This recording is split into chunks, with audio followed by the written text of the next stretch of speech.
Así que vamos de nuevo a la carta a los Gálatas, leemos, pues, vamos a ver, hasta el versículo 7 del capítulo 3, desde el versículo 1 al 7, y seguimos reflexionando en estas cuestiones que nos presenta el apóstol Pablo escribiéndole a estas iglesias, que son fundamentales en aquella época para ellas, seguro, pero también para las demás iglesias de aquella época y, por supuesto, para nosotros. Leo: «Oh Gálatas insensatos, ¿quién os fascinó para no obedecer a la verdad? A vosotros, ante cuyos ojos Jesucristo fue ya presentado claramente entre vosotros como crucificado. Esto solo quiero saber de vosotros. ¿Recibisteis el Espíritu por las obras de la ley o por el oír con fe? Tan necios sois, habiendo comenzado por el Espíritu, ¿ahora vais a acabar por la carne?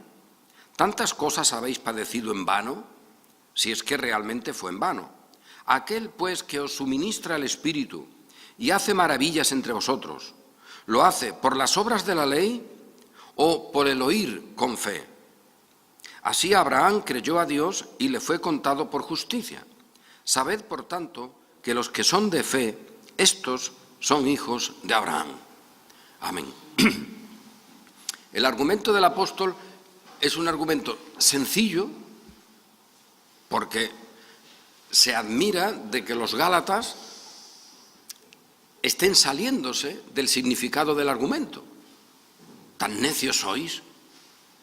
Es decir, que lo que está proponiendo el apóstol, hoy en las iglesias puede parecer que el apóstol está hablando de doctrinas altísimas que nadie podrá entender excepto algunos teólogos. El pasado domingo comenté, creo que conviene ponernos en los sitios adecuados. Y cuando hoy todo el mundo, o casi todo el mundo, te dice que sí, que el Evangelio de la gracia, ese es el que vale, y nosotros predicamos el Evangelio de la gracia, creo que para ponernos en el buen sitio conviene ponerle ahí dos rayitas igual a, dilo, de la gracia, que eso significa predestinación por parte de Dios. Porque sin la predestinación y la preordenación por parte de Dios soberano, la gracia no existe. Porque si no, la gracia ya no sería gracia. Sería recompensa por algo. Sería reacción a algo. Pero la gracia como tal, para que lo sea, en tanto que Dios es el Dios creador del cielo y de la tierra y que conserva todas las cosas, eso significa ordenación de Dios. Y no puede ser de otra manera. Y eso es sencillo.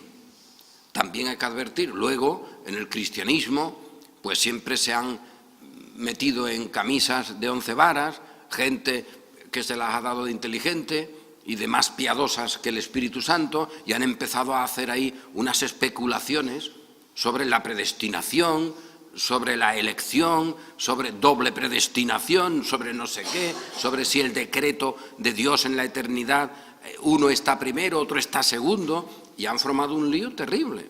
Frente a eso, nosotros hemos de decir, alto, desechemos las fábulas, desechemos las discusiones absurdas, desechemos las doctrinas absurdas sobre la predestinación, sobre las discusiones teológicas que han querido aplicar al Dios soberano, pues la corta mecánica de la lógica humana. Y entonces sale lo que sale, vanas discusiones, torpezas y al final de cuentas falta de edificación.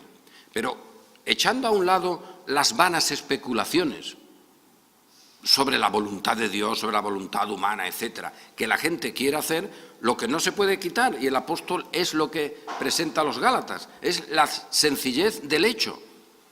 Mira que si es por gracia, oye, eso significa que Dios lo realiza y que lo realiza Él. Y ahora venimos a las reflexiones que el apóstol Pablo sigue haciendo y que tienen que ver también con el texto que antes leímos de la parábola del sembrador. Hay una relación que casi nos coloca en su ámbito por la propia lectura de la parábola del sembrador. Allí se está diciendo, vosotros, los que estaban al lado del Señor, ahora tenéis el privilegio de oír con fe, de escuchar y que esta palabra llegue a vuestro corazón. Pero estos, es decir, el pueblo de Israel, estos no oyen, estos no reciben la palabra. Por lo tanto, se está cumpliendo en ellos lo que ya dicen los profetas, que este pueblo sí tiene oídos, pero no oye, tiene ojos, pero no ve. Su corazón se ha engrosado, su corazón no está en esa órbita. Pero de inmediato, reflexionando sobre lo que ya hemos reflexionado en cuanto a las iglesias de Galacia, ¿no existe una identificación? Ahora se podría llegar a decir, hay un pueblo cristiano, hay iglesias como las de Galacia y otras, que están ocupando el lugar de Israel, que viendo no ven y oyendo no oyen, porque no reciben la palabra con fe. ¿Recibisteis el Espíritu? ¿Vuestra en relación con Cristo, con Dios, es por las obras de la ley o por el oír con fe? Pues estas dos cosas no pueden ser iguales. Una excluye a la otra, porque si habéis tenido una no tenéis la otra, y si tenéis la otra no tenéis esta. O sea que lo que Cristo está diciendo, por ejemplo, en esa parábola del sembrador, a los judíos, ahora Pablo, no con ese método evidentemente, pero Pablo nos está poniendo ante la misma situación. Vamos a ver, judíos, gálatas, vosotros que habéis recibido, vosotros que habéis escuchado, ahora de vosotros se puede decir, tenéis oídos y no oís, tenéis ojos y no veis, porque eso es lo que le acaba de comentar el apóstol. Vamos a ver, pero si delante de vuestros ojos, si ya se os ha explicado esta obra de Cristo, ¿cómo es que funcionáis? Como si no lo hubierais escuchado, como si no lo hubierais leído. Tenéis ojos y no veis, porque el letrero, claro, no está siendo tomado en cuenta. Por lo tanto, tenéis ojos y no veis, tenéis oídos y no oís. Y eso es lo que se puede decir también hoy del pueblo cristiano en general. Ante esta situación, y esta situación, reitero, sencilla, no caigamos en la trampa de que alguien nos diga, bueno, alto ahí, pero ¿tú sabes lo que es la doctrina de la predestinación? ¿O de la soberanía de Dios? Uy, eso no, mira, yo creo en ella en todo caso, pero, hombre, hablar de eso a las gentes sencillas, eso no. Es asombroso, O sea, que lo que Dios declara a la gente sencilla, a los que tienen oídos para oír, vaya, a su pueblo, a cada uno de nosotros, haya ahora un sabiondillo o una sabiondilla, que hay de todo, ¿no? Hay pastores y pastoras, hoy día hay de todo en el campo. Bueno, pues te diga, no, eso todavía en un curso de teología de altos teólogos, todavía vale, pero en el Evangelio, a la gente sencilla, la sencillez del Evangelio no puede implicar lo que Pablo le está diciendo a los Gálatas. Vamos a ver antes de que lleguemos a tener que darle un gorrazo a alguien. ¿Cómo te atreves? Pablo está diciendo que las cosas sencillas y elementales, esas cosas sencillas, no se están teniendo en cuenta por los listos de los Gálatas, sobre todo por los listos de los maestros de los Gálatas. O sea que lo que estamos anunciando no es un evangelio raro, de especulación, para que algún teólogo o alguno que ha alcanzado una altura extraordinaria lo pueda comprender. No, el apóstol Pablo está diciendo, esto es lo sencillito. Esto es el ABC, hijos. Es que os estáis yendo del ABC. Habéis empezado por el ABC, bien, y ahora en vez de seguir formándoos, ahora resulta que estáis negando el principio. Estáis negando el abecedario. Y me venís ahora con toda la literatura que queráis, pero con toda esa literatura me estáis negando lo esencial. Es decir, que cuando hablamos de predestinación por parte de Dios en la salvación, o de gracia, o de que Dios en Cristo ha hecho una obra única y que Él la ha hecho en nuestro nombre, y que ahora nosotros somos salvos por esa obra de Cristo y por esa obra de Dios, no por nada más que esté en alguien ajeno a nosotros o que esté en nosotros. No hay nada más. El decir esto es el ABC del Evangelio, es lo sencillo del Evangelio. Y el apóstol Pablo lo está explicando. ¿Cómo sois tan insensatos ¿Qué os ha pasado para que algo evidente, algo sencillo, algo que cualquiera puede ver, vosotros no lo estéis viendo? Pues ha ocurrido, y ha pasado así con el cristianismo, lo que pasó con el pueblo de Israel. Este pueblo tiene oídos y no oye, tiene ojos y no ve. Su corazón se ha apartado del Señor. Esa es la cuestión. Hay un corazón que se aparta. Y entonces, con ese corazón apartado, ahora hay argumentos en contra de la sencillez del Evangelio.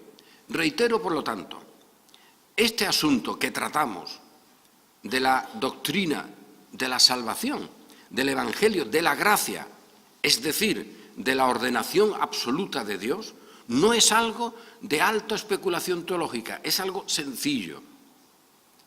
Es más, y esto es una reflexión que tendríamos que hacer, ¿existirá más crueldad que negarle esta sencillez a la gente que por esta sencillez puede recibir la alegría de la salvación? Porque otro evangelio no produce esa alegría de la salvación. No produce la salvación verdadera, vaya. No produce la salvación verdadera. Porque tomando la parábola del sembrador, el colmo es que la palabra no sea ni siquiera la palabra de Dios.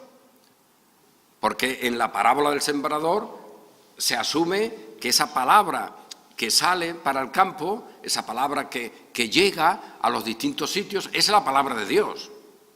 Y esa palabra de Dios luego tiene un resultado diverso en los planes de Dios. Los frutos, incluso donde fructifica, es variable, en unos 30, 60, 100, depende.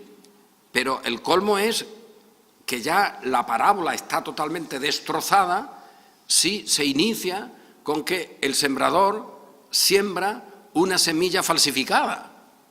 Es que ahí no puede haber nunca fruto. ¿Cómo va a salir el fruto si la semilla que se ha sembrado no es la que tiene que producirlo? Ya es el colmo. Bueno, pues, ¿habría mayor crueldad que no llevar en el saco la palabra de Dios? Porque uno diga, no, pero esta palabra de Dios, cuidado, como Dios la ha dado, es que no hay manera, porque ahora vamos a hablar nosotros de soberanía de Dios. A ver, vamos a decir de verdad, podemos decir que Dios en Cristo salva porque Él quiere y que no hay ninguna opción de colaboración y que no hay manera de que el ser humano se coloque ahí para llegar a un diálogo con Dios. Decir que eso no es posible, eso sería un caos. Oye, pues eso es lo que el Evangelio es. ¿Qué otro Evangelio predicamos? ¿Le decimos al muerto que dialogue? ¿Le decimos al ciego que se arregle con los colores? No, le tenemos que decir, mira, eres ciego, hijo, y estás muerto, hijo. Y en esa condición, si recibes la vida es que te la han dado. Porque nada en ti la puede producir ni puede ayudar. Lo único que tienes es muerte. Y eso es el Evangelio. Y luego está el oír por fe, o el oír con fe, el oír la palabra del Señor. Ese vínculo que nos une a esa verdad que se nos está diciendo. Pero ahora el Señor, estando tú muertos en tus delitos y pecados, te ha dado vida. Y te la ha dado, arreglémonos bien, te la ha dado porque Él ha querido. Porque aun cuando éramos enemigos, Cristo fue enviado a morir por nosotros. Oye, este Evangelio es complicado, de verdad. Este Evangelio es de alta especulación racional. Este es el Evangelio de la vida y de la muerte. En la vida, estas son las palabras de consuelo y además palabras sencillas. Porque preguntad a cualquiera, ajeno a la cultura cristiana, oye, mira, ahí hay un cadáver. ¿Ese cadáver puede producir algo que no sea propio de ese cadáver? Te dirá cualquiera, oye, pues no. ¿Puede ese cadáver sacar de su voluntad un elemento que luego cuando se le ponga al lado un poquito de calorcito con una vela o con lo que se quiera, con unos sacramentos, con una psicología religiosa, ¿podría ese cadáver con eso cobrar vida? Y además no una vida cualquiera, porque ese cadáver se requiere que no esté vivo físicamente. Se trata de que está muerto físicamente, pero está muerto de una manera espiritual, con todos los frutos propios que salen de él, que son de la carne, y que se nos dice que todos esos frutos lo que producen son muerte. Bueno, pues si de la muerte solo sale muerte, ¿podría de ahí salir la vida? Y en una cultura no cristiana alguien te diría, no, eso es imposible. Entonces, si a esa persona ahora la vemos vivir y la vemos que no solo tiene la vida física, que puede ser reducida durante un tiempo, que eso te la pueden quitar y no te pueden quitar la salvación, pero la realidad de esa persona, su condición nueva de ser santa, de ser justa, de ser verdadera, de tener ese concepto extraordinario, universal de verdad, de justicia, de santidad. Oye, si eso que estaba ahí muerto, ese cadáver, ahora tiene esa condición, le habrá venido de fuera, ¿no? Se la habrá dado a alguien, ¿no? Y todo el mundo te diría, porque es lógico, es el ABC. Pues sí, mira, le ha tenido que ser dada. Pues, hijo, esto es el Evangelio. Esto es el Evangelio. Y eso es lo que proclamamos. Al decir predestinación estamos diciendo eso.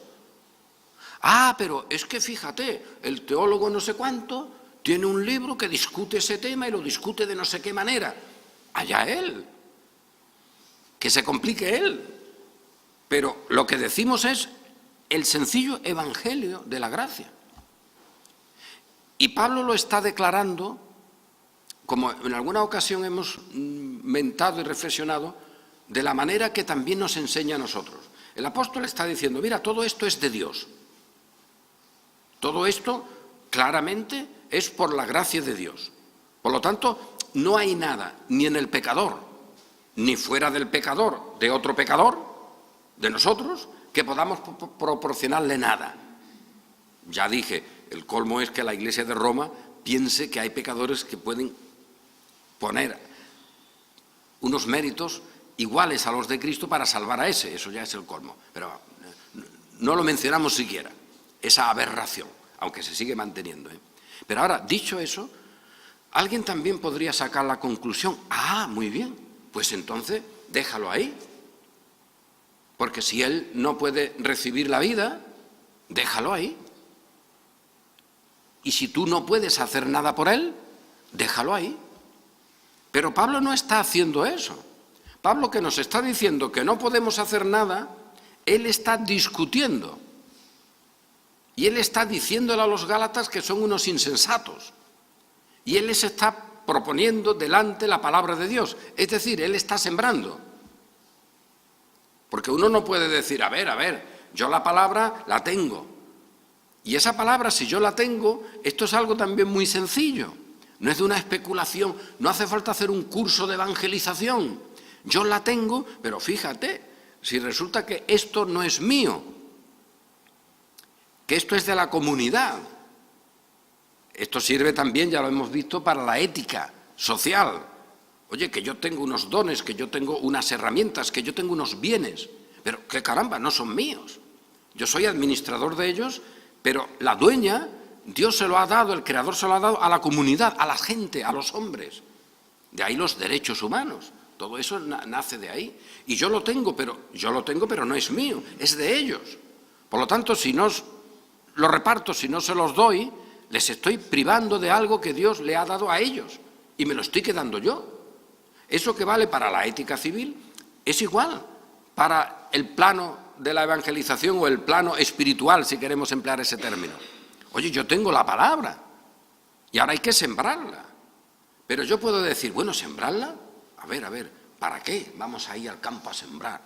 Encima, como está el campo, con la cosecha que hubo el año pasado y encima con las nubes que hay por ahí, y el campo embarrado, está hecho polvo, o muy seco, o muy mojado. Ahí no hay manera de arar, no hay manera de que eso funcione. Y ahora yo voy a ponerme a repartir el grano. Además, como yo no soy listo, si yo sé que ese grano no sale así por las buenas, eso tiene que dar Dios, el crecimiento. Por lo tanto, ¿Yo qué voy a hacer? Fijaos, otra vez decimos, hijo, que no te pases de listo, que lo sencillo es que te ha mandado el Señor que siembres. Al sembrador, ahí está la predicación, ahí está quien fuere enviado, todo lo que se quiera, pero hay que anunciarlo. El apóstol está diciéndonos, no se puede hacer nada por fuerza humana, y él, que sabe eso, está argumentando y está poniendo toda su fuerza en esa palabra y en proponerla delante de los Gálatas con ese tipo de argumentación, incluso con palabras fuertes, de decirle insensatos, que están drogados, que son unos tontones, que habiendo empezado por un sitio ahora van a acabar por otro. Si habéis empezado por ahí y ese es el camino, lo que tenéis ahora, que era contrario a ese inicio, no puede ser el camino. Ese es el argumento del apóstol. Pero hijos, no os dais cuenta, habéis empezado por el Espíritu y ahora vais a acabar por las obras de la ley. Pero si es que eso no puede ser, el camino es uno. No estamos en Cristo por la gracia y luego metemos allí nuestra obediencia para continuar por ella. Cristo no ha sido uno que nos ha puesto en el camino de la ley y de las obras por un acto suyo. No nos resucitó para que ahora nosotros caminemos en la ley y en las obras y que tengamos un mérito propio. Cuando Él nos ha resucitado, Él ya ha hecho una obra completa. Y esta es la sencillez de la palabra de Dios, una obra completa. Y esa semilla en unos va a producir un fruto abundante, en otros menos, es igual, eso lo da Dios. Pero esta es una obra completa. Y habrá algo más, podremos decirlo, más cruel que una evangelización que no diga esto.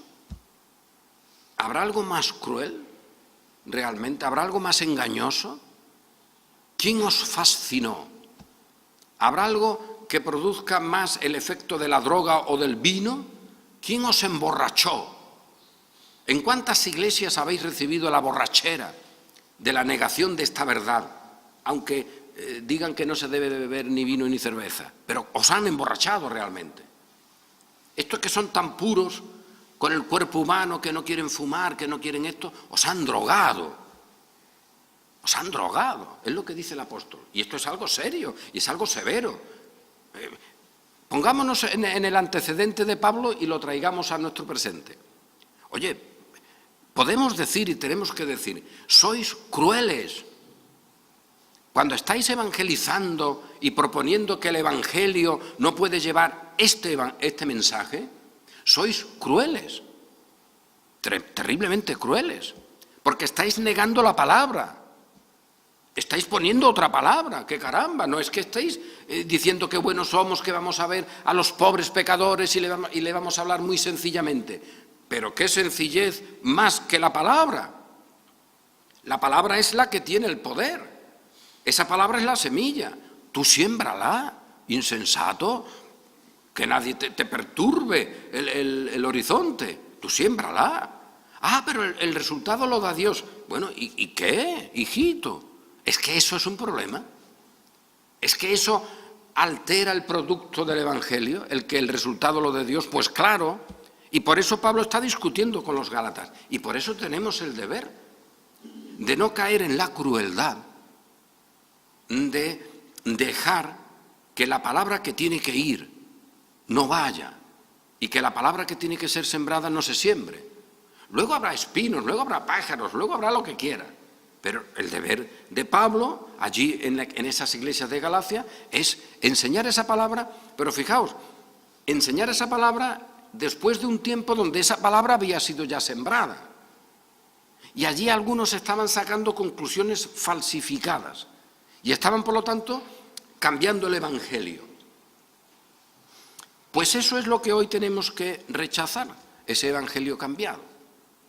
Y además, reitero, de la manera más sencilla, porque hablar de que la naturaleza humana solo produce y puede producir lo que es propio de esa naturaleza, hombre, eso es el ABC de cualquier científico, el ABC de cualquier investigador, es el ABC de cualquiera que esté empezando a leer.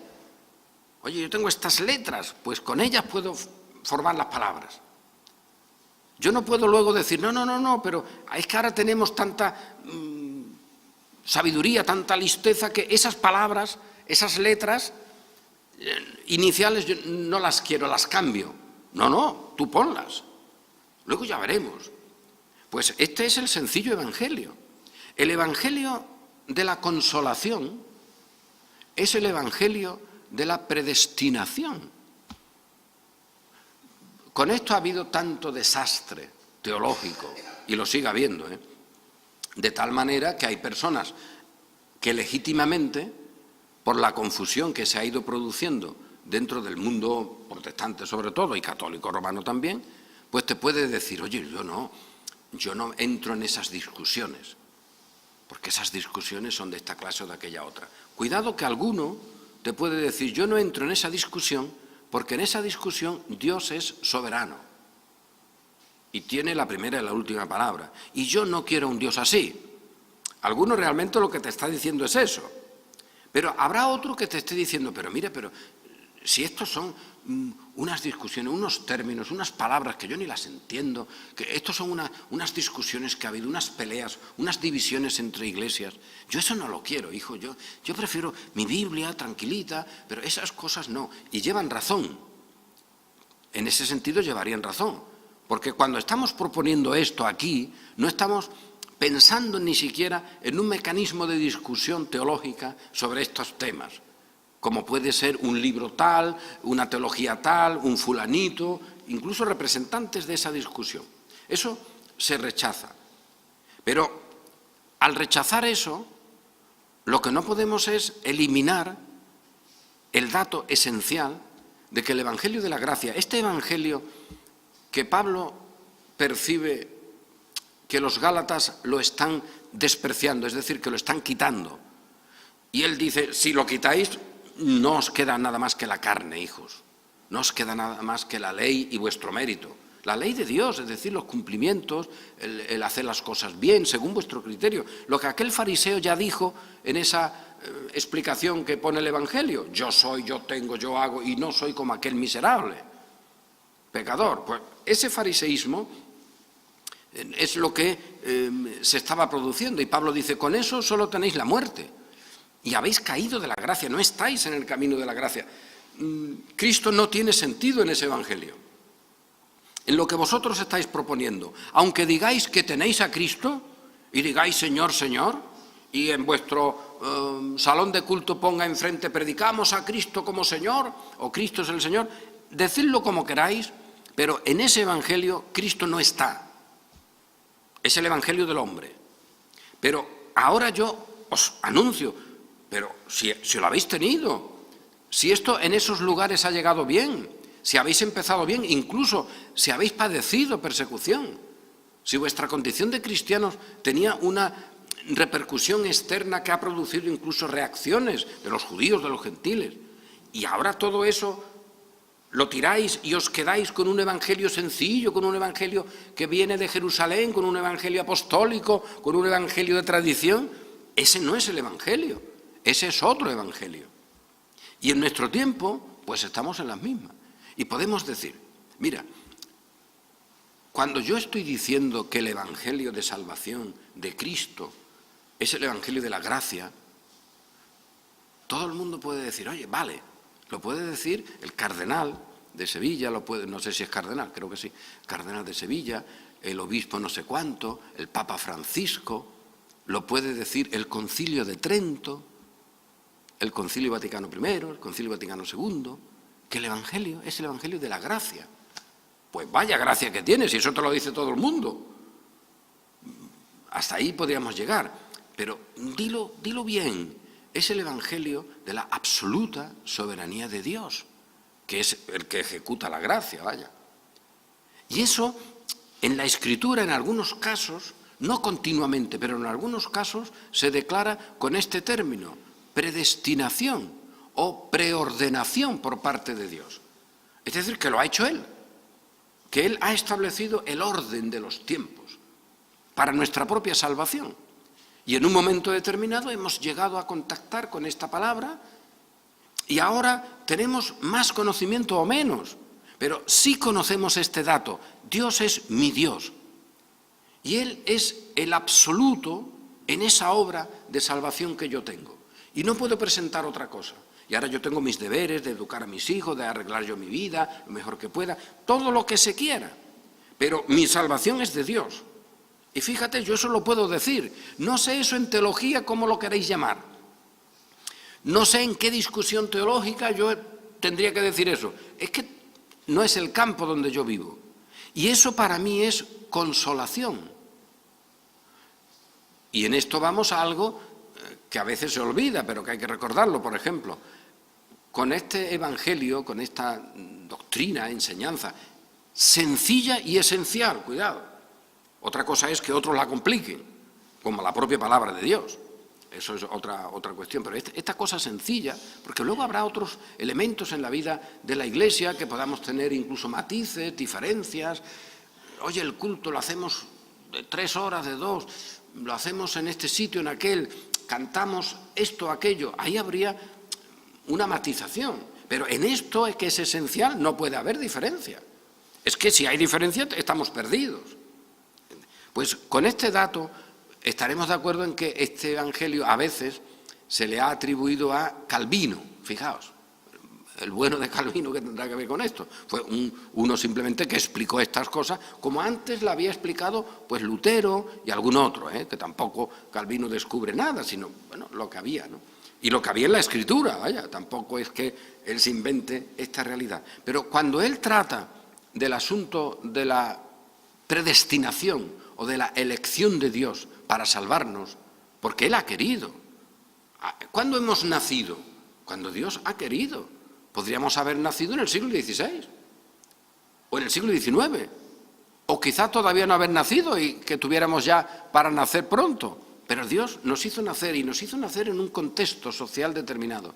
Y a partir de ahí nos ha traído hasta ahora, hasta la fe. Y ahora nos mantiene en esta fe, y en esta fe somos edificados como parte de una comunidad.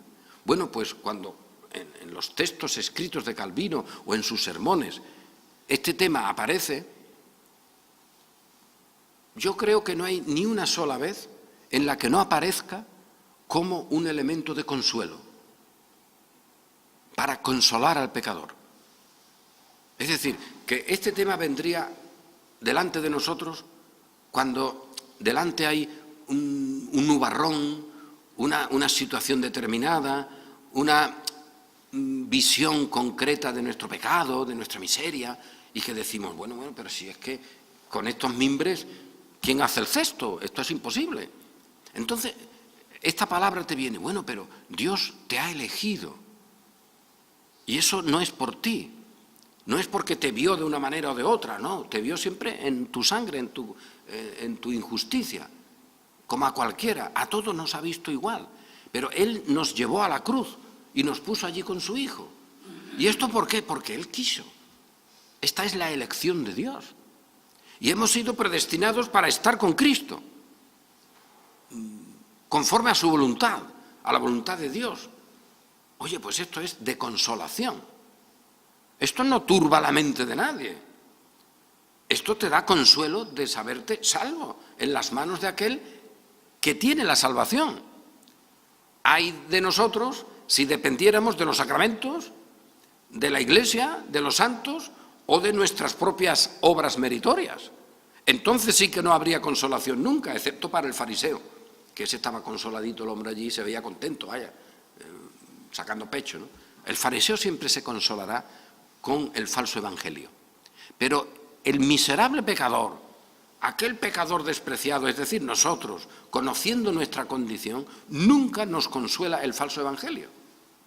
Y por eso digo, es una crueldad enseñar o llevar un falso evangelio pensando que eso le va a producir menos daño al pecador o va a ser más bonito o lo va a aceptar mejor.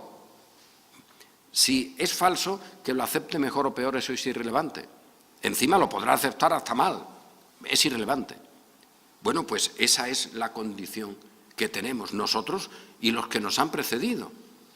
Y en el caso de Calvino se daba cuenta de algo esencial al enseñar esta cuestión, porque él venía a decir lo mismo que podemos pensar nosotros. Bueno, ¿y eso cómo se produce? Vamos a ver, porque hasta ahí llego, todo eso es verdad. Pero ¿cómo estoy yo en Cristo y Cristo en mí? Y ante eso, fijaos, hay una declaración de la Iglesia de Roma,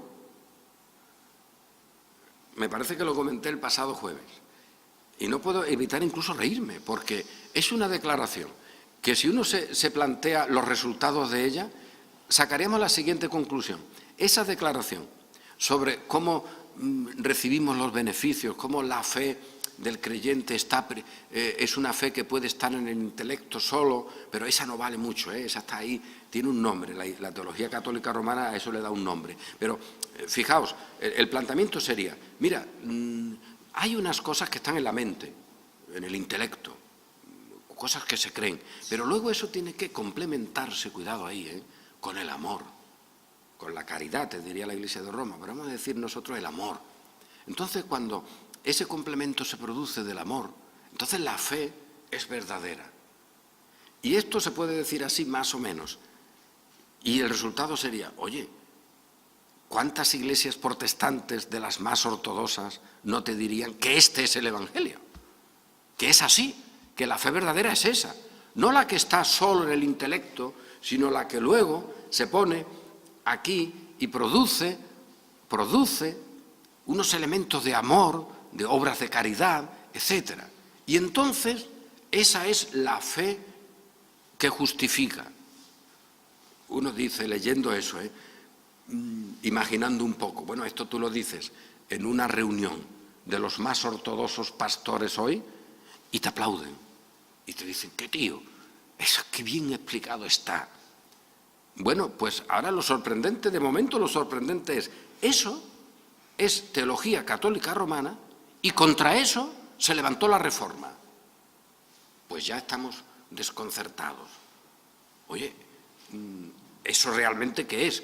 Ya hemos dicho, ¿pensamos que los gálatas no tenían un evangelio fácil de entender? ¿Pensamos que ellos se habían complicado excesivamente? No, ellos están mostrando un evangelio sencillo también.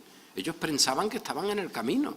Y ese elemento, fijaos, de rechazar la fe como una cosa solo intelectual y que esa fe debe tener el complemento del amor y de las buenas obras, eso, dicho así, es el colmo del verdadero evangelio hoy para muchas iglesias. Pero si nos damos cuenta de dónde nace eso, oye, eso está en Trento. Esa es la teología escolástica, esa es la teología de la Iglesia de Roma, eso es el papado. ¿Por qué? Porque ahí no está Cristo. Ahí está el pecador haciendo cosas, pero no está Cristo. Y es un evangelio, por lo tanto, ese sin Cristo. Porque Cristo en todo caso estará como un referente para que tú hagas esas obras de amor, de obediencia, incluso de manera dramática, entregando tu cuerpo para ser quemado, dando todo lo que tienes para los pobres, removiendo cielo y tierra para hacer un prosélito, martirizándote tu carne en un monasterio, lo que quiera, pero sin Cristo. Y Calvino decía, porque claro, este es el planteamiento, oye, ¿cómo tengo yo esa vida de la fe? ¿Cómo la tengo? ¿Qué mecanismo puedo aducir? Y otra vez volvemos a lo que aquí hemos dicho tantas veces. Pues mira, solo por el Espíritu de Dios. Esa relación de comunión solo se produce por el vínculo, por la obra, por la presencia, por la continuidad, por el poder del Espíritu de Dios o el Espíritu Santo. No hace falta ser una iglesia pentecostal para hablar del Espíritu Santo. Este Espíritu Santo es el que nos vincula a la obra de Cristo. Por lo tanto, otra vez quedamos en lo mismo, no tenemos nada. Porque no solo la obra es ya de Cristo solo, sino que vincularnos a ella y que ella se vincule con nosotros es de Dios solo, por su Espíritu. Mencioné el pasado jueves y ahora lo digo también, aunque es un libro que está en inglés, es una tesis doctoral de la Facultad de Teología de la Universidad de Edimburgo, que hizo un estudiante entonces, ahora ya ha pasado un tiempo, me supongo que será profesor por algún sitio, estará en alguna parte el autor, se llama Daniel Lee, y es una tesis doctoral precisamente enfatizando la enseñanza de Calvino, en las obras de Calvino, del Espíritu Santo como vínculo. Y para eso se muestra una enseñanza especial que en Calvino tiene hasta un nombre que le han dado algunos teólogos, y es resaltar la condición de Cristo como Dios. Dios. Cristo no es un elemento que está ahí bajito y que ese elemento en él, Dios, por su propio Espíritu, el Espíritu Santo, es el que luego lo vincula a su condición humana. Y efectivamente el cuerpo humano, la naturaleza humana de Cristo, sigue siendo humana, pero está vinculada por el Espíritu Santo. Lo que hay en tu vientre del Espíritu Santo es esa vinculación de lo humano con el Hijo de Dios, con Dios. En Calvino esto es algo que debe resaltarse. Dios sigue siendo Dios, absoluto, soberano, predestinador, y Dios es también Cristo, esa unidad perfecta. Y luego está la naturaleza humana, que tiene esa vinculación. Y una vez se ha resucitado y ha pagado la culpa y el pecado, y está vencida la muerte en su muerte, y ahora en la resurrección, esa naturaleza sigue vinculada a Dios, a Cristo como Dios, por el Espíritu Santo. Y dice Calvino, y esto es esencial si queremos entender el Evangelio, tenemos que decir, y a nosotros, con la obra humana de Cristo, con el Cristo humano, del cual somos su carne, sus huesos, etc., nos vincula únicamente su propio Espíritu al Espíritu Santo. Es una obra de Dios, por la cual somos vinculados al Cristo resucitado. Y el Cristo resucitado se vincula con nosotros, no pudiendo vincularse a algo condenado, no pudiendo vincularse ya, tras haber sido vinculado una vez para siempre en la cruz, a algo que no sea santo.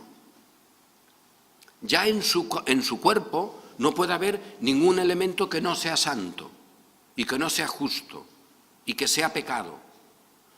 Hubo un momento por el Espíritu Santo mismo que recibió cuerpo y este cuerpo fue hecho pecado por nosotros. Y eso ya ocurrió.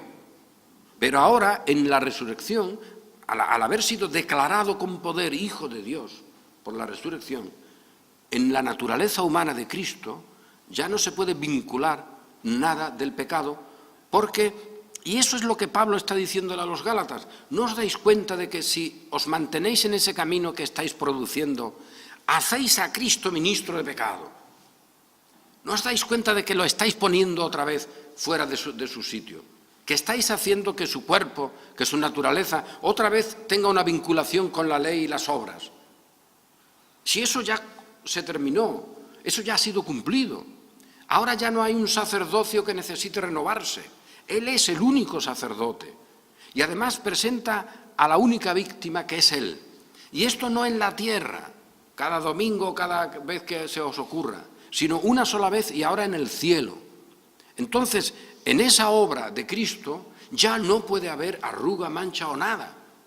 Entonces el Espíritu nos vincula a Él, santificándonos, limpiándonos y engendrándonos de Dios, hechos nuevas criaturas, creados en Cristo Jesús, en la justicia, en la santidad y en la verdad. ¿Y esto quién lo produce y quién lo mantiene? El Espíritu Santo. Es una obra de Dios. Y este es el Evangelio. Y Calvino, y termino con esto, subraya, y en esa obra de este doctor, pues se explica esto de manera extensa. De hecho, la obra, la tesis doctoral va por ahí. Calvino está continuamente avisando, como nos olvidemos de esto, como no pongamos al Espíritu Santo ahí, que no es ponerlo por nuestra cuenta, es porque está en la Sagrada Escritura. Dice, el Evangelio decae, el Evangelio ya no es el Evangelio de Cristo. De ahí la importancia de subrayarlo.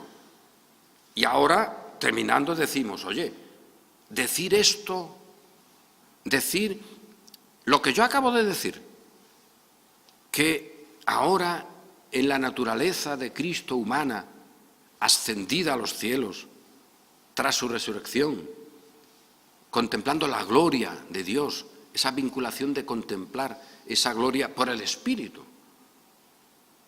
que ahí no hay lugar ya para un pecador en su pecado, para un pecador en su condenación, sino que todos los que hemos sido dados, le hemos sido dados a Él, ahora estamos sin condenación, y que no es posible encontrar a alguno en Él que tenga condenación. ¿Eso es un evangelio que complica? ¿Eso es un evangelio que no es para los niños? ¿Eso es un evangelio que solo lo entenderían no sé quién? Mira, este es el evangelio elemental.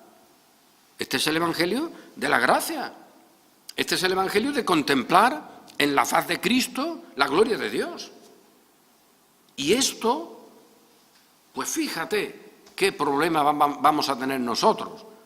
Esto solo por el poder del Espíritu Santo. Desde siempre, las iglesias pentecostales vendrán hace ya algún tiempo hablándonos del Espíritu y de los dones y de las lenguas, allá ellos. Este Espíritu es el que, desde el momento de la resurrección, está vinculando a todos los creyentes con el resucitado. Los que han venido después o hemos venido después de su resurrección, e igualmente lo vincula a los anteriores, solo por el Espíritu.